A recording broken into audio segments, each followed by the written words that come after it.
নমস্কার। আজ আমি পাবদা মাছের কারি রেসিপি আপনাদের সঙ্গে শেয়ার করছি। গরম গরম সাদা ভাতের সঙ্গে এই রকম পাবদা মাছের কারি সার্ভ করুন, খেতে একেবারে অন্যরকমই লাগে। অবশ্যই রেসিপি ট্রাই করবেন। খুব সহজেই বাড়িতে থাকা কয়েকটা উপকরণ দিয়ে তৈরি করেছি।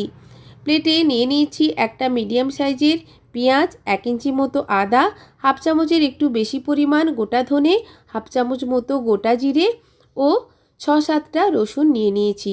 মিক্সিং জারে আমি মশলা বেটে নিচ্ছি।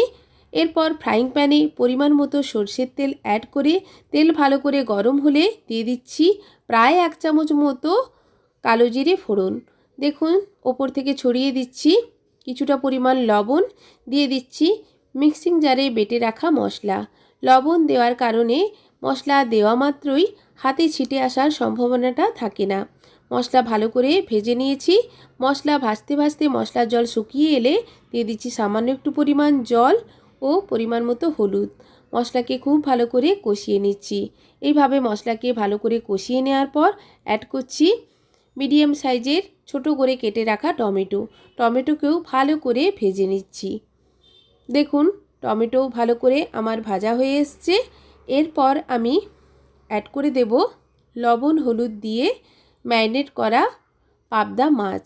মশলার ওপর একে একে মাছ আমি এইভাবে দিয়ে দিচ্ছি। গ্যাসের ফ্লেমটা অবশ্যই এই পর্যায়ে আমি লোতেই রেখেছি। সমস্ত পাবদা মাছ দেওয়ার পর মিনিট 2 এইভাবে রেখে দিয়েছি। 2 মিনিট পর দেখুন দিয়ে দিচ্ছি ঢাকা। ফলে পাবদা মাছ কিন্তু এক সাইড খুব ভালো করে ভাজা হয়ে যাবে। দেখুন দিয়ে দিচ্ছি ঢাকা। গ্যাসের ফ্লেম লোতেই রেখে মিনিট 2 এইভাবে ঢাকা দিয়ে রেখেছিলাম।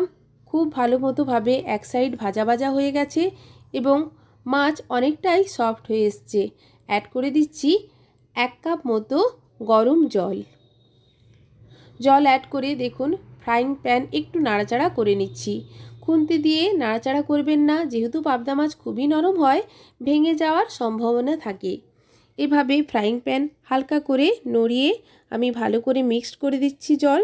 ওপর থেকে দিয়ে দিচ্ছি কাঁচা লঙ্কা। আবারও মিনিট 2 জন্য ঢাকা দিয়ে রেখেছিলাম গ্যাসের ফ্লেম লোতে রেখে। 2 মিনিট পর ঢাকা খুলে দিয়েছি। পাবদা মাছ খুব ভালো মতো রেডি হয়ে গেছে আমার। ওপর থেকে ছড়িয়ে দিচ্ছি ফ্রেশ ধনেপাতা। এইভাবে অবশ্যই রেসিপি ট্রাই করবেন, খেতে একেবারে অন্যরকম হয়। দেখুন এরপর আমি গ্যাসের ফ্লেম অফ করে 2 মিনিট স্ট্যান্ডিং টাইমে রেখে গরম গরম সাদা ভাতের সঙ্গে সার্ভ করছি। আমার রেসিপি রেডি, অবশ্যই ট্রাই করবেন। ধন্যবাদ।